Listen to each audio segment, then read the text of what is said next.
신약성경 누가복음 15장 우리 3절부터 우리 7절까지의 말씀 우리 함께 큰 목소리로 봉독하도록 하겠습니다. 예수께서 그들에게 이 비유로 이르시되 너희 중에 어떤 사람이 양 100마리가 있는데 그 중에 하나를 잃으면 99마리를 들에 두고 그 잃은 것을 찾아내기까지 찾아다니지 아니하겠느냐. 또 찾아낸즉 즐거워 어깨에 메고 집에 와서 그 벗과 이웃을 불러 모으고 말하되 나와 함께 즐기자. 나의 잃은 양을 찾아내었노라 하니라. 내가 너희에게 이르노니 이와 같이 죄인 한 사람이 회개하면 하늘에서는 회개할 것 없는 의인 99으로 말미암아 기뻐하는 것보다 더하리라. 아멘. 하나님의 말씀입니다. 하나님 말씀에 감사합니다. 자, 예수님의 비유 천국의 비밀 오늘 26번째 시간이고요. 이제 오늘이 이제 마지막 비유의 말씀 시간입니다. 우리 예수님의 비유 배우며 성경 우리 잘 읽읍시다. 우리 옆 사람과 함께 다시 한번 인사하겠습니다. 예수님의 비유 배우며 성경 잘 읽읍시다. 자, 우리 26번째 시간까지 우리가 비유를 함께 이제 나누었는데요. 물론 이제 또 비유가 더 있습니다. 그런데 다음 주부터 또 사순절이 시작하기 때문에 비유의 말씀은 우리가 26번째 시간으로 끝내도록 하고요. 물론 뭐 나중에도 또 비유의 말씀을 또 주일 설교나 말씀으로 나누게 될 텐데요. 자, 우리 비유를 읽으면서 성경 읽는 연습을 많이 했죠.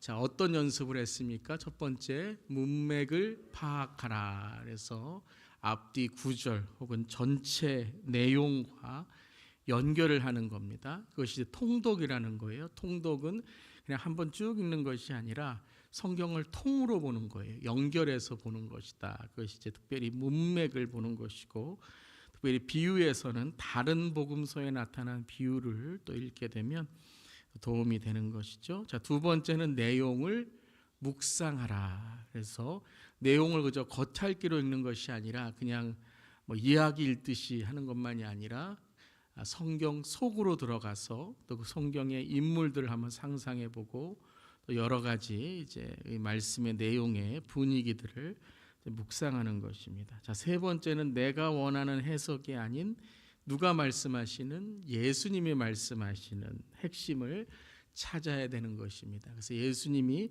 어떤 말씀을 하시는가 문맥과 내용을 통해서 핵심을 찾아가는 것이죠. 그런 이후에 이제 마지막은 기록된 말씀에서 삶의 말씀으로 이제 실천하라라는 것이에요. 자, 여러분들 이제 비유만이 아니라 성경을 읽으실 때에도 특별히 컨텐츠와 컨텍스트 내용과 이 문맥을 여러분이 잘 파악하실 수 있기를 바랍니다. 자, 그다음에 비유란 것을 우리가 함께 나누었는데요. 이제 비유가 무엇인가? 여러분, 비유가 한마디로 말하면 뭐라고 여러분 설명할 수 있겠습니까? 비유란 한번 옆 사람에게 비유란 이것입니다. 한번 몰라요 이러시. 자, 저는 이제 마지막 오늘 이제 비유에 대해서 26번째 시간까지 하면서 비유란 하나님의 속마음이다라는 거예요. 자, 하나님의 마음이라는 걸 우리가 많이 했는데 그냥 마음만이 아니라 성경은 하나님의 마음이죠. 마음을 우리에게 말씀하시는 건데 정말 속마음이다. 정말 속뜻, 속마음을 우리에게 말씀하시는 거죠. 그래서 비유를 통해서 하나님이 이렇게 생각하시고 마음을 품으시는구나라는 거예요. 자, 오늘 이제 마지막 비유의 시리즈를 하면서 한번 기도해 봤습니다. 하나님, 어떤 비유를 읽어야 될까요? 라고 했는데 오늘 이제 말씀이 좀 생각이 났습니다. 오늘 이제 비유가 잃은 양에 대한 이제 비유이죠. 그러니까 우리가 비유 말씀을 읽고 이제 어디로 가야 되는가? 이제 잃어버린 영혼들, 우리 잃은 양에게 가야 된다라는 하나님의 속마음을 또 읽게 되었습니다. 자, 내용을 우리가 세 가지로 좀 보면 좋을 것 같은데요. 첫 번째는 내용이 뭐냐면 길 잃은 양이 있는 거죠. 길 잃은 양. 자, 오늘 3절 4절을 읽었는데요. 우리 15장 3절 4절 다시 한번 읽어보겠습니다. 예수께서 그들에게 이 비유로 이르시되 너희 중에 어떤 사람이 양 100마리가 있는데 그 중에 하나를 잃으면 99마리를 들에 두고 그 잃은 것을 찾아내기까지 찾아내지 아니하겠느냐. 그래서 100마리의 양이 있는데 한 마리가 이제 길을 잃게 돼요. 그래서 그 한 마리를 찾으러 이제 나가는 것이죠. 이사야 53장 6절에도 우리는 다 양 같아서 그릇된 길로 갔다라고 말씀하십니다. 그러니까 이 양 한 마리라는 것은 이제 한 마리만 잃은 것이 아니라 이렇게 양들이 길을 잃을 수 있다. 그것을 대표적으로 말씀하시는 거죠. 자, 여러분 양들의 특징을 한번 들어보셨을 거예요. 양은 겁이 많습니다. 그래서 무리를 지어서 이렇게 갑니다. 맹수 같은 경우에는 혼자 이렇게 있잖아요. 그런데 이 이제 약한 동물들은 이제 무리를 지어서 있게 됩니다. 근데 특별히 양은 눈이 나빠요. 그래서 멀리를 보지 못합니다. 그래서 바로 앞에 있는 것을 이제 보고 따라가게 되는데요. 또 방향 감각이 없습니다. 그래서 앞에 이제 양이 가다가 길을 잃으면 이제 다 잃어버리는 거예요. 그래서 목자가 필요한 것이죠. 근데 또 눈이 나쁘고 방향 감각만 없는 게 아니라 고집도 강합니다. 아주 온고집이에요. 자기가 가고자 하는 곳으로 가면 이제 뭐 이 고집이 얼마나 센지 다른 곳으로 있기가 힘들다라는 거예요. 이제 그러다가 넘어지죠. 자기 마음대로 가다가 넘어지는데 스스로 일어나지를 못해요. 그러니까 누가 일으켜줘야 돼요. 그러니까 일어나지 못해서 어떤 양들은 그냥 계속 넘어져 있다가 죽는 경우도 있다라는 거죠. 또 스스로 깨끗하게 하지를 못해요. 그래서 이제 양들은 이제 누군가가 정결하게 해주고 깨끗하게 해주어야 되는 것이죠. 자, 몇 년 전에 이런 사진이 있었습니다. 5년 동안 털을 안 깎은 살찐 양이 아니라 털찐 양. 35kg가 됐는데 아주 이제 털을 깎았더니 예쁜 양이 되었다라는 그런 뉴스도 있었습니다. 자, 양은 이렇게 고집도 세고 눈도 나쁘고 여러 가지로 참 목자가 필요한 양인 것이죠. 그래서 오늘 내용에서는 길 잃은 양을 어떻게 하죠? 찾아갑니다. 그래서 오늘 3절 4절에도 예수께서 그들에게 비유를 말씀하시는데 99마리를 들에 두고 그 잃은 것을 찾아내러 간다. 찾아내기까지 찾아내지 아니하겠느냐라고 질문을 하시는 거예요. 한 마리가 잃어버렸다고 해서 안 찾아가겠느냐? 99마리가 있다고 안 찾아가겠느냐? 대답이 뭐죠? 네, 당연히 찾아간다는 거예요. 당연히 찾아간다. 이건 뭐 한 마리가 필요 없는 게 아니라 100마리가 되기 위해서 찾아간다. 자기 양이잖아요. 목자가 자기 양이기 때문에 찾으러 가는 게 당연하다라는 것이죠. 에스겔에도 이제 목자 양에 대한 말씀이 나오는데요. 함께 읽겠습니다. 나 주 여호와가 말하노라. 나 곧 내가 내 양을 찾고 찾되 목자가 양 가운데 있는 날에 양이 흩어졌으면 그때를 찾는 것 같이 내가 내 양을 찾아서 흐리고 캄캄한 날에 흩어진 모든 곳에서 그것들을 건져낼지라. 자, 목자가 그런 거예요. 어둡다고 안 찾아가고 흐리다고 안 찾아가고 뭐 날씨가 굳다고 안 찾아가는 것이 아니라 흩어진 모든 것에서 찾아가는 것이, 그렇게 찾아내는 것이 목자다라는 거예요. 자, 이제 세 번째는 내용이 아주 중요한 것이 있죠. 길 잃은 양을 찾은 목자의 모습이 있는 거예요. 자, 한 마리를 찾았는데 이 한 마리의 양을 찾고 목자가 어떤 모습인가? 자, 이것이 이제 오늘의 가장 중요한 묵상 중에 하나인 것 같아요. 자, 5절과 6절이 이제 목자의 이제 모습이죠. 함께 읽어보겠습니다. 또 찾아낸즉 즐거워 어깨에 메고 집에 와서 그 벗과 이웃을 불러 모으고 말하되 나와 함께 즐기자. 나의 잃은 양을 찾아내었노라 하리라. 자, 이 양을 찾아왔어요. 그래서 즐거워서 어깨에 메고 집에 와서 어떻게 했죠? 벗과 이웃을 다 불러 모읍니다. 얼마나 기쁜지. 양 한 마리가 가격이 얼마나 될까요? 그런데 이 양을 찾았다고 벗과 이웃들까지 다 불러서 함께 즐기자라는 게 뭐예요? 잔치를 벌이자라는 거예요. 잔치를 벌이자. 나의 잃은 양을 찾아내었노라라고 이제 말하게 되는 거죠. 양의 가격보다 더 돈을 들이면서 잔치를 베풀게 되는 거죠. 자, 이 15장에는 누가복음 15장에는 세 개의 비유가 나오죠. 첫 번째는 양의 비유이고, 두 번째는 10드라크마의 비유이고, 세 번째는 우리가 잘 아는 창자의 비유가 나와요. 근데 이 세 비유가 다 이 즐거움에 대한, 기쁨에 대한 비유가 있는 거예요.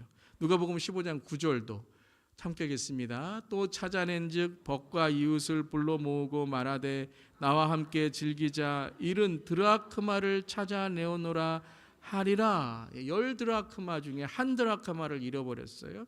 그래서 찾다가 그 드라크마를 찾았어요. 그런데 이 드라크마를 찾았다고 해서 벗과 이웃들을 다 불러서 또 잔치를 한 거예요. 드라크마의 액수보다 더 큰 그러한 잔치를 한 거예요. 이 탕자의 비유에서도 그랬죠. 32절 함께 읽겠습니다. 그리고 살찐 송아지를 끌어다가 잡으라. 우리가 먹고 즐기자. 이 내 아들은 죽었다가 다시 살아났으며 내가 잃었다가 다시 얻었노라 하니라. 그들이 즐거워하더라. 다 여러분 공통점이 뭐예요? 기쁨, 즐거움이에요. 그래서 우리 15장을 쭉 읽어보면 기쁨이라는 단어, 즐거움이라는 단어 12번이나 나와요. 계속해서 이 한 마리의 양이 뭐 얼마나 된다고 그거를 갖고 더 큰 잔치를 벌이고, 한 드라크마 잡다고 더 큰 잔치를 벌이고, 이 아버지는 탕자가 돌아왔다고 해서 무엇까지 잡아요? 살찐 송아지까지 잡아요. 그러니까 살찐 송아지는 이 아들이 안 돌아왔으면 좋겠더라고.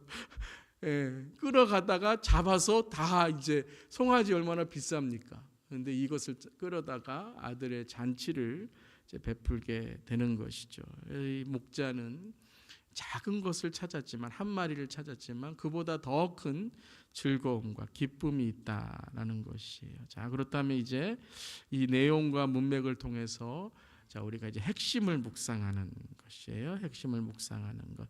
자, 첫 번째 묵상 포인트 함께 읽겠습니다. 양은 단순한 재산이 아니라 천하보다 귀한 생명입니다. 그러니까 양을 단지 100마리 중에 한 마리의 재산이 아니라, 그러니까 내 재산이기 때문에 찾으러 간 것도 있지만 그것을 찾았을 때 기쁨은 뭐예요? 그 가격이나 재산의 회복이 아니라 생명의 회복이라는 거죠. 양이 죽었으면 얼마나 슬프겠습니까?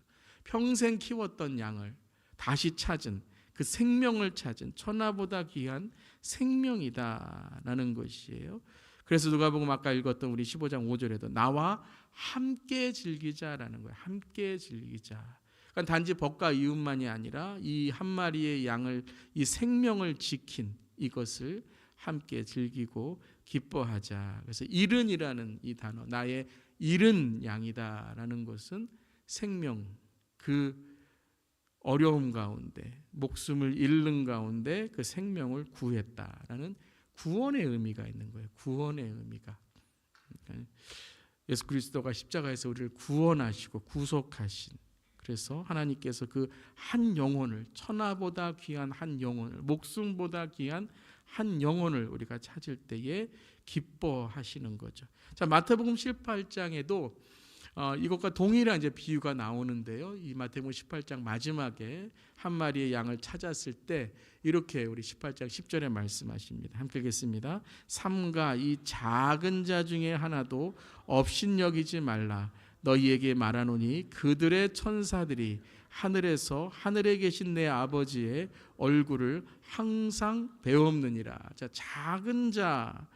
그러니까 여기서 말하는 것은 이제 마태복음 18장에서는 실족한 자, 그러니까 시험 받은 자, 혹은 작은 자, 소외받은 자, 그 작은 자를 업신여기지 말라는 거예요. 왜냐하면 그 작은 자 하나도 하나님께서는 귀하게 여기신다. 그들의 천사들이 하늘에서 하늘에 계신 내 아버지 얼굴을 항상 배옵느니라. 그들을 실족해 하는 것이 하나님을 우리가 마음을 아프게 하고 하나님께 심판받는 것이다 라고 말씀하세요. 그러니까 단지 어떠한 재산이나 단지 어떤 어떤 모르는 사람이 아니라 하나님께는 귀한 영혼이다. 잃어버린 영혼을 찾았다라는 거죠. 그래서 우리가 항상 이 15장에 있는 비유를 들을 때마다 항상 비교를 해요. 그럼 99마리는 어떻게 된 건가요, 목사님? 99마리는 뭐 아무 상관이 없나요? 그래서 한 마리와 99마리 뭐가 더 중요하냐? 그러면 경제적으로 하면 99마리가 더 중요하죠. 그럼 한 마리는 뭐 안 중요한 거예요. 그렇다고 또 이제 어떤 분들은 뭐 또 민주적으로 뭐 해야 됩니다. 그래서 한 마리가 중요하죠. 소수가 중요하죠. 약자가 중요하죠. 뭐 다수가 뭐 한다고 해서 뭐 약자를 무시하면 되나요? 뭐 이런 또 공평의 문제, 평등의 문제로 얘기하면 또 이제 또 이제 서로 옳다고 하는 거죠. 그러니까 한 마리, 하나, 또 작은 아들, 큰 아들.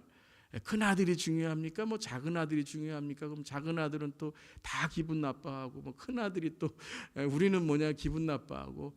여기선 여러분 이것은 대조가 아니에요.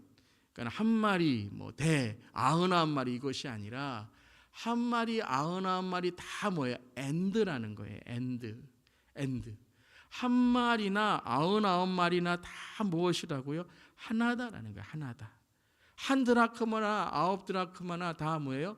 10드라크마에서 나왔다는 거예요. 특별히 이제 이 10드라크마의 이 의미가 뭐냐면 10드라크마는 남편이 아내에게 주는 선물이 10드라크마가 있대요.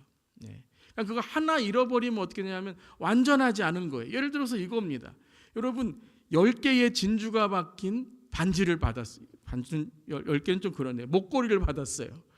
근데 이게 목걸이 하나에 진주가 빠졌어요. 그럼 어떻게 하시겠어요? 이 목걸이 온전하지가 않잖아요. 그래서 찾아다니는 거예요. 그래서 그걸 딱 꼈어요. 10개가 딱 맞으면 뭐예요? 이게 남편이 준 선물이 딱 맞는 거예요. 그런 것처럼 온전하지 않은, 하나 때문에 온전하지 않은 10개, 온전하지 않은 9. 큰아들도 그렇죠. 아버지가 뭐라 그랬어요? 우리 가족이다, 우리의 동생이다, 우리의 아들이다 라고 한 것이죠. 이 이제 비유를 저는 보면서 그 예전에 이제 이런 영화가 있었어요. 라이언 일병 구하기라는 영화가 있었습니다. 이 영화가요, 여러분 스토리를 보면 참 감동적인 스토리입니다. 단지 한 명 구하러 가는 게 아니라 그 스토리가 어떻게 시작했냐면요, 2차 세계대전에 한 어머니가 계셨는데 그 어머니가 4아들이 있었어요. 근데 3아들이 다, 그러니까 4아들이 다 전쟁에 나갔는데 3아들이 다 전사한 거예요. 그래서 한 명의 아들이 남아 있는 거예요. 그러니까 그 어머니에게는 이 한 명의 아들이 뭐냐면 4명의 아들과 동일한 거예요. 그 한 명의 아들이 돌아옴을 통해서 4명의 아들이 다 돌아오는 기쁨을, 3명의 아들이 전사했지만 그 한 명의 아들을 기다리고 있었다라는 거예요. 그래서 나라가 군대를 보낸 거예요. 이 8명의 이 군사들을 보내갖고, 이 솔저들을 보내갖고 일병을 이제 구출하러 옵니다.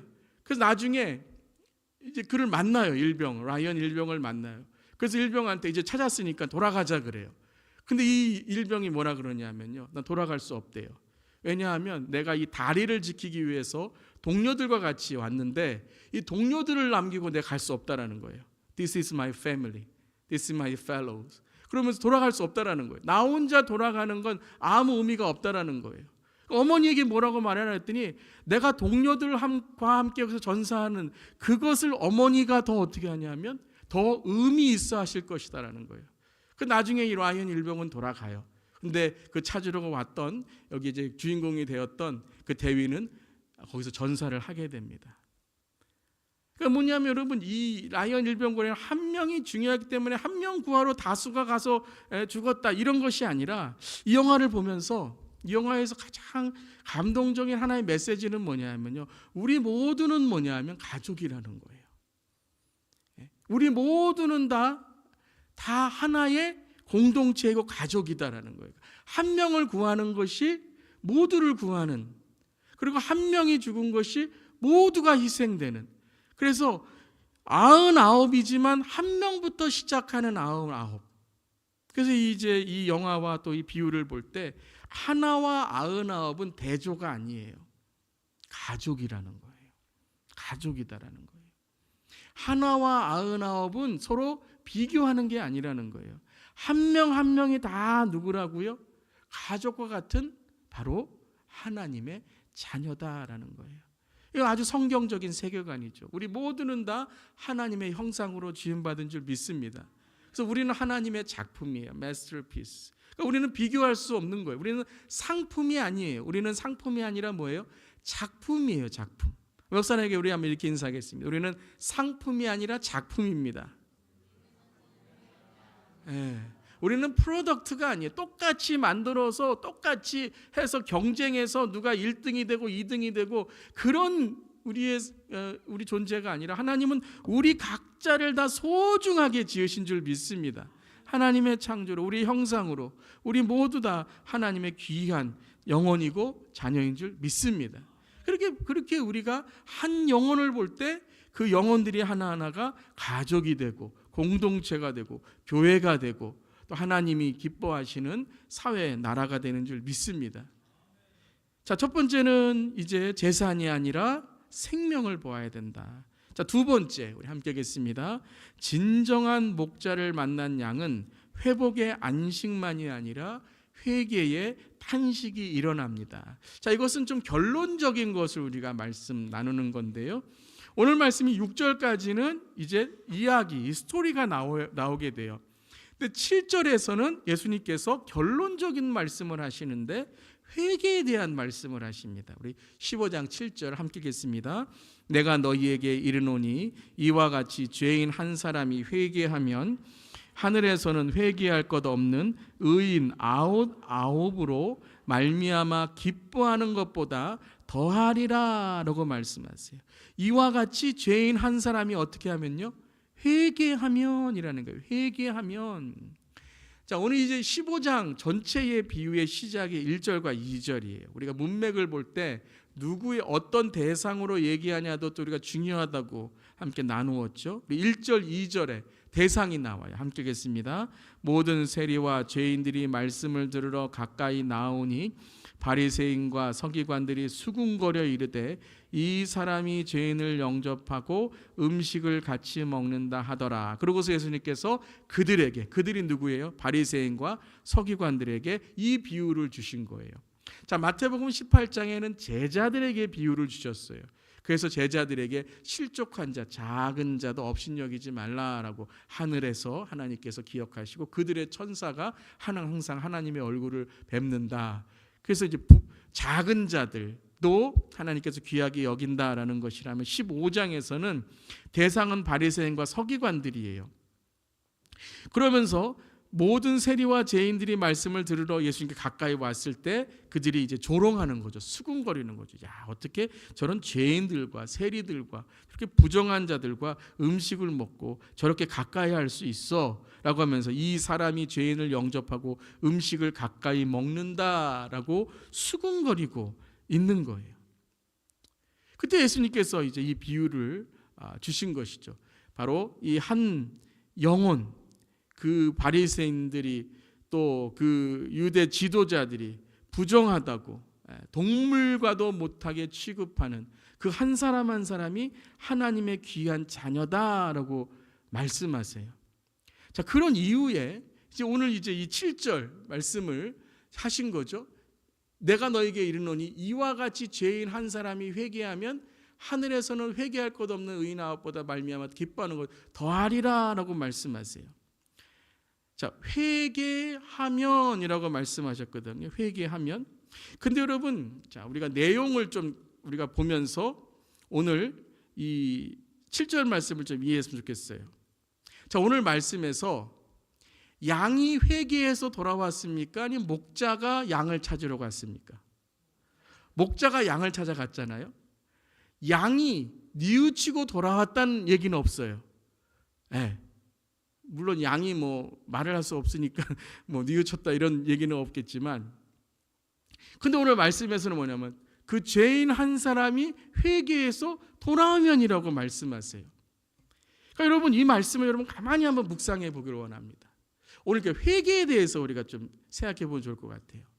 바리새인과 서기관이 수군거려 이르되 이 사람이 죄인을 어떻게 했어요?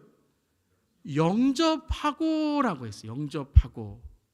영접하고 음식을 같이 먹은 거예요. 그러니까 여러분, 순서를 잘 보세요. 예수님께서 이들을 부르시고 그들을 받아주셨어요. 그러니까 이 죄인과 세리들이 어떤 마음이 들었을까요? 아니, 우리는 어떤 유대인도 어떤 사람도 그리고 메시아라고 하는 사람이 우리에게 너희들 와서 같이 밥 먹자, 너희들 와서 하나님의 말씀 들어라, 너희도 하나님의 자녀다라는 말을 한 번도 못 들었는데 예수님을 통해서 들었다라는 거예요. 그러니까 하나님의 지금 바리새인과 서기관들과 유대 지도자들과 다른 하나님의 얘기를 하면서도 맨날 차별하고 무시하고 맨날 너희들은 부정해 하는 이런 사람들의 모습과는 다른, 예수님은 하나님의 복음을 전하면서 너희들은 하나님의 자녀야, 너희의 한 영혼이 다 귀해, 하나님은 너희들을 용서하기를 원하셔, 하나님께 돌아오면 하나님께서 너희들을 다 받아주시고 너희들도 천국 가는 영혼이 될 수 있어 라고 복음을 전하시는 거예요. 그러니까 먼저 예수님이 어떻게 하셨어요? 그들을 받아주셨다는 거예요. 그들을 사랑하시고 그들을 받아주시고, 그들이 딱 뭐 밥 먹으러 오면서 내 죄를 회개하겠습니다 이런 것이 아니라 그냥 먼저 와서 예수님께 밥을 먹고 예수님이 얘기를 들려주시고 복음을 전해주시고 말씀을 전해주시니까 그들 안에 무엇이 들어가요? 네, 하나님의 말씀 복음이 들어가기 시작한 거예요. 그러면서 이제 그들이 어떻게 합니까? 마태 같은 경우에는 모든 걸 다 버리고 예수님의 제자가 되고, 사마리아 여인 같은 경우에는 물동이를 던져버리고 예수님을 전하고 하는 이러한 일들이 일어났다는 거예요. 예수님이 만나자마자 너 회개해 이런 것이 아니라 예수님이 그들을 받아주시고 먼저, 오늘 말씀이 뭐예요? 그들을 영접해 주셨다는 거예요. 그들이 예수님을 영접한 게 아니라 예수님이 먼저 그들을 영접하시고 사랑해 주셨다는 거예요.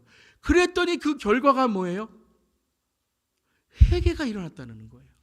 누가복음 18장에 예수님께서 비유이지만 이 비유는, 바리새인과 세리의 비유는 비유 같지가 않아요. 예수님이 이것은 꼭 저 같아요. 이 비유를 통해 사실을 말씀하시는 거예요. 그러니까 이름은 말 안 했지만 딱 들어보면 이게 누구구나라는 게 다 드러나는 거예요. 근데 이 18장에 15장에 이제 세리와 죄인들과 함께 영접하시고 비유를 말씀하신 이후에 18장에 이게 이제 문맥이죠. 이어지는 말씀인데 18장 13절에 세리가 나오죠. 세리 우리 함께 읽겠습니다. 세리는 멀리 서서 감히 눈을 들어 하늘을 쳐다보지도 못하고 다만 가슴을 치며 이르되 하나님이여 불쌍히 여기소서 나는 죄인으로소이다 하였느니라. 세리가 어떻게 했어요? 멀리 서서 하늘도 쳐다보지 못하면서, 여러분 하늘도 쳐다보지 못하지만 그는 지금 누구에게 기도하고 있는 거예요? 하나님께 기도하고 있는 거예요. 하나님께. 하늘을 쳐다보지 못하지만 그의 마음에는 이미 예수 그리스도의 말씀을 듣고 내가 기도하면 하나님이 들어주실 거야, 내가 회개하면 하나님이 들어주실 거야 라고 예수님이 먼저 그를 영접하고 복음을 들려주시니 그 마음속에 말씀이 들어가 하나님이여 불쌍히 여기서 나는 죄인이로소이다 라고 회개하고 있는 거예요. 그런데 바리새인은 어떻습니까? 하나님을 알고 하나님의 말씀을 알고 교회를 다니고 성전을 다니고 회당을 다니고 하나님의 말씀을 해석하고 운운하는 그런 바리새인들은 어떻게 해요? 11절에 함께 하겠습니다. 바리새인은 서서 따로 기도하여 이르되 하나님이여 나는 다른 사람들 곧 토색 불의 간음을 하는 자들과 같지 아니하고 이 세리와도 같지 아니함을 감사하나이다. 여러분 하나님께 기도하는 것 같지만 그들은 누굴 보면서 지금 기도하고 있어요? 다른 사람들, 세리를 보고 기도하는 거예요. 하나님께 기도하는 게 아니에요. 지금 다른 사람들을 통해서 사람들에게 말하고 있는 거예요. 여러분 우리 기도 조심해야 됩니다. 기도는 하나님께 드리는 거예요. 근데 어떤 분들은요 옆에 사람 들으라고, 때로는 다 기도하면서 남편 들으라고, 아내 들으라고, 아이들 들으라고, 하나님 우리 아이들 공부 열심히 하게 해주세요. 왜요? 물론 하나님께서 공부 열심히 해주시겠지만 애들이 공부를 안 해요.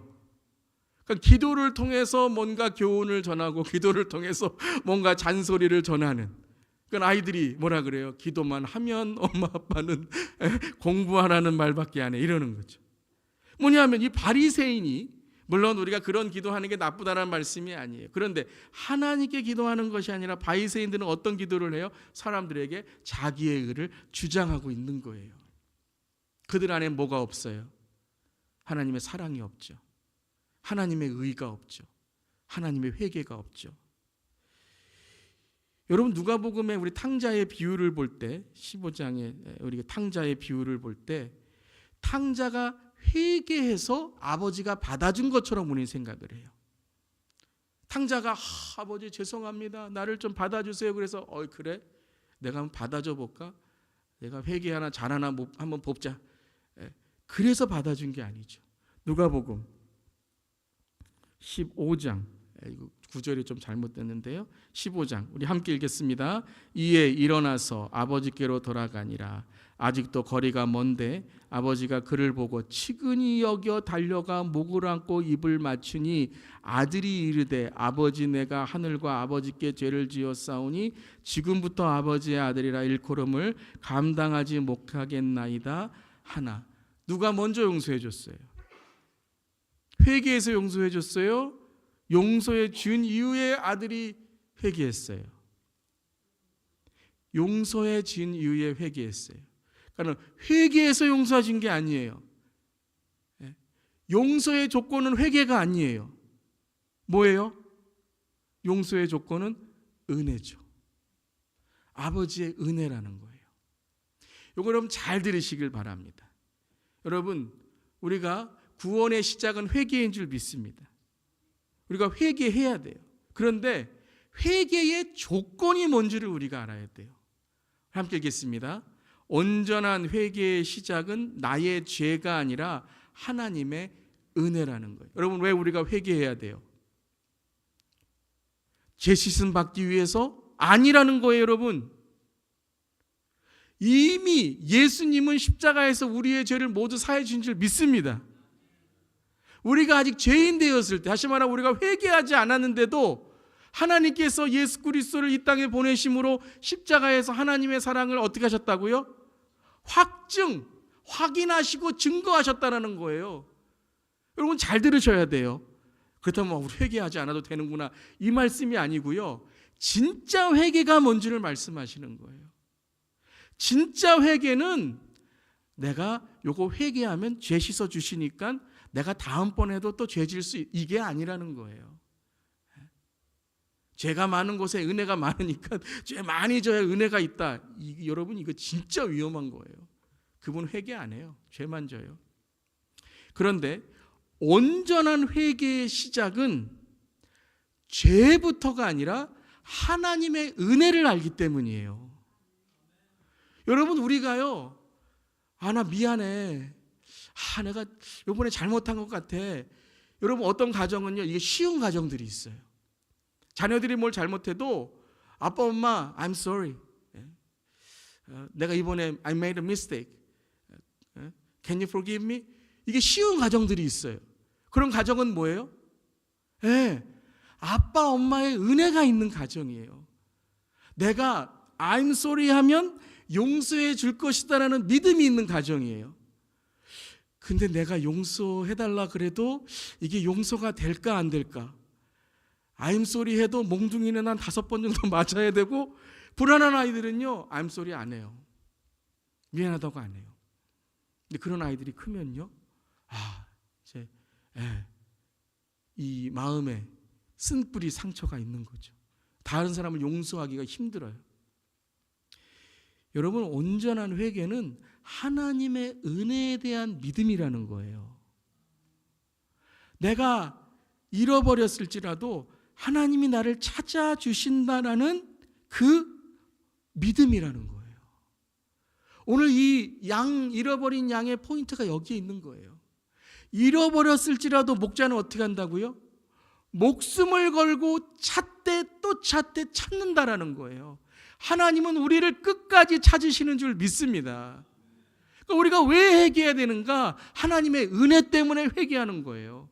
이건 회개만이 아니에요. 여러분 왜 예배 드리십니까? 목사니까, 직분이 있으니까, 안 나오면 창피당하니까, 안 나오면 뭔가 혼날 것 같으니까. 여러분, 그런 마음으로도 우리가 예배를 드릴 수 있겠지만 하나님의 은혜가 감사해서 예배 드리는 줄 믿습니다. 여러분 왜 헌금 드리십니까? 왜 헌금 드려요? 직분이 있으니까. 내가 목사니까 11조 해야 되고, 내가 직분이 있으니까. 이런 분들은요, 했다가 안 했다가 해요. 어떤 분들은 안 해요. 직분자도 안 하고 목회자도 안 하고. 그런데 왜 우리가 봉헌을 합니까? 모든 것이 하나님의 것이고 나의 삶은 하나님의 은혜이기 때문에 하나님께 감사해서 하는 줄 믿습니다. 여러분, 정죄와 비판이 아니에요. 강요가 아니에요.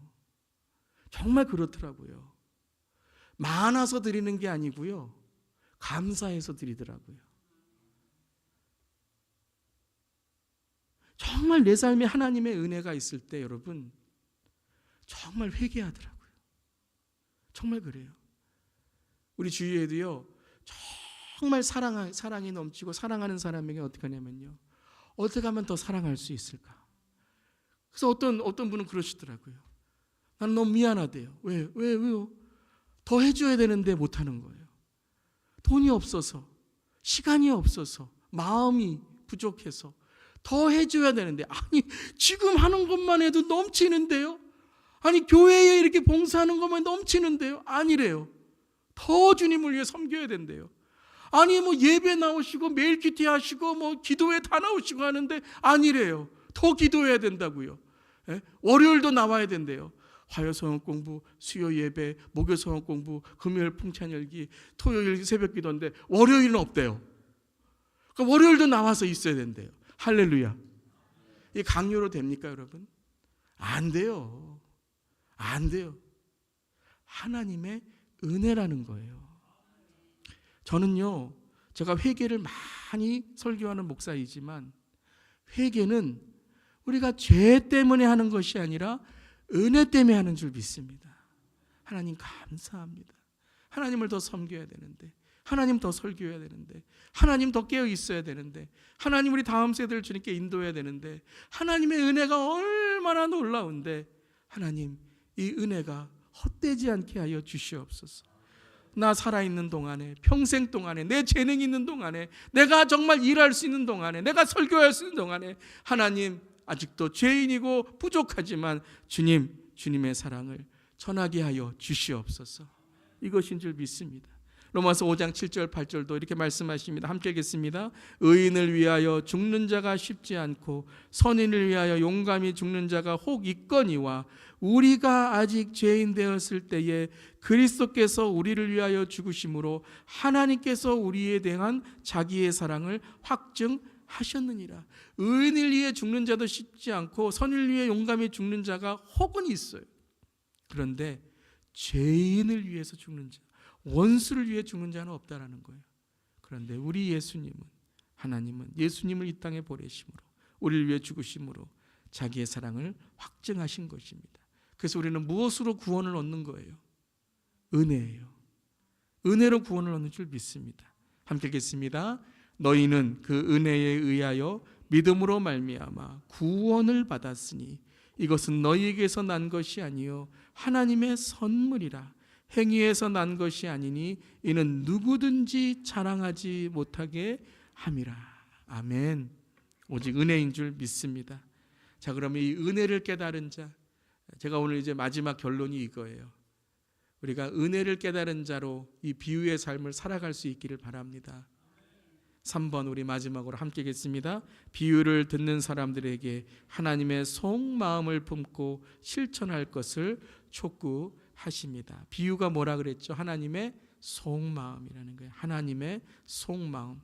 저는 오늘 누가복음 오늘 말씀을 읽으면서 이 회개도 안 했는데 양이 돌아왔을 때 하나님 기뻐하시고, 그리고 세리가 그 이후에 이렇게 회개하는 모습을 본 것도 감동이었지만, 누가복음 15장 2절에서 예수님께서 독특한 단어 하나를 넣으십니다.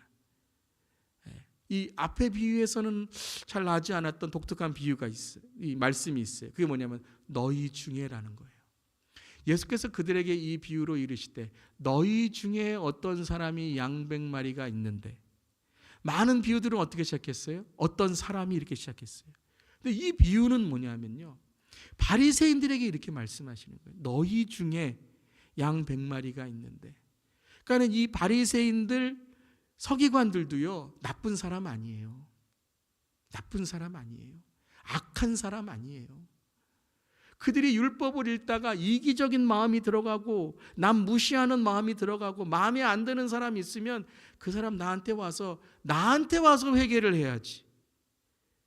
무슨 하나님에 가서 회개를 해. 그래 놓고 입 딱 씻고 나한테 와서 용서받아야 돼. 무릎 꿇고 나한테 와서 용서받아야지. 무슨 하나님하고 가서. 하나님도 중요하지만 왜 그렇게 말하죠? 왜 그렇게 말하냐면요, 내 성에 안 차서 그런 거예요. 바리새인과 사두개인들 나쁜 사람 아니에요. 그런데 그들이 하나님의 말씀을 읽으면서 자기의 자존심, 자기의 가치관, 세계관으로 말씀을 해석하게 되는 거예요. 예수께서 이렇게 말씀하세요. 너희 중에 너희들도 하나님의 속마음을 한번 찾아보라는 거예요. 너희들도 하나님의 그 생각을 한번, 마태복음 18장에 이렇게 말씀하세요. 너희 생각은 어떠하냐?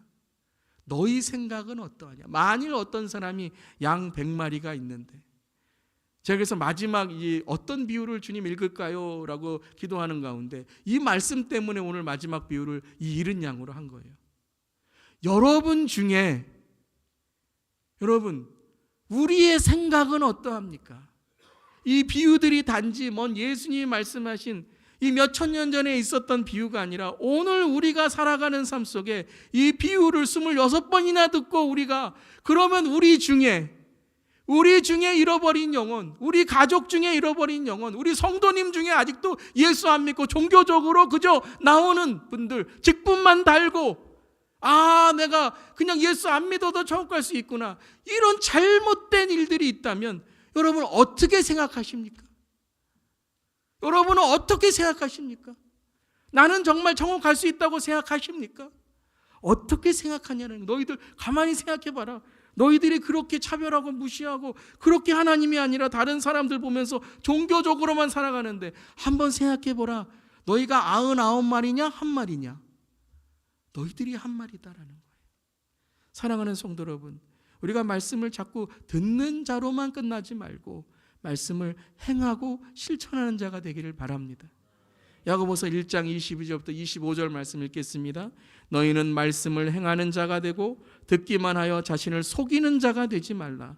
누구든지 말씀을 듣고 행하지 아니하면 그는 거울로 자기의 생긴 얼굴을 보는 사람과 같아서 제 자신을 보고 가서 그 모습이 어떠했는지를 곧 잊어버리거니와 자유롭게 하는 온전한 율법을 들여다보고 있는 자는 듣고 잊어버린 자가 아니요 실천하는 자니 이 사람은 그 행하는 일에 복을 받으리라. 아멘. 여러분, 복 있는 자가 되시기를 바랍니다. 마카리오스, the blessed, 복 있는 자가 되시기를 주님의 이름으로 축원합니다. 그래서 주님이 우리를 찾으셨습니다. 나와 함께 즐기자. 나의 잃은 양을 찾았도다. 우리의 삶에 주신 하나님의 은혜, 이 비유의 말씀, 26번의 비유를 말씀을 통해 내가 들어야 될 예수님의 계시와 깨달음은 무엇인가? 오늘 우리가 이 말씀을 갖고 이제 여러분 파송합니다. 여러분이 목자가 되시기를 바랍니다. 여러분들이 가정의 목자가 되시기를 바랍니다. 여러분의 일터의 목자가 되시기를 바랍니다. 우리가 이번 또 사순절에 선교 30일을 통해서 여러분들 가정과 일터와 이 지역과 공동체와 나라와 민족과 열방에, 온 세대에, 온 열방으로 잃어버린 영혼들을 주께로 인도하는 우리 모두 되기를, 우리 주 예수 교회가 되기를 주님의 이름으로 축원합니다. 아멘. 우리 다 함께 일어나시겠습니다. 우리 찬양, 주님 내가 여기 있사오니 나를 보내소서. 우리 한번 이 비유의 말씀을 마음에 새기며 하나님의 속마음을 주시옵소서. 주님, 우리의 삶에 그리스도의 복음을 전하는 사명자로 살아가겠습니다. 결단하며 함께 찬양하겠습니다.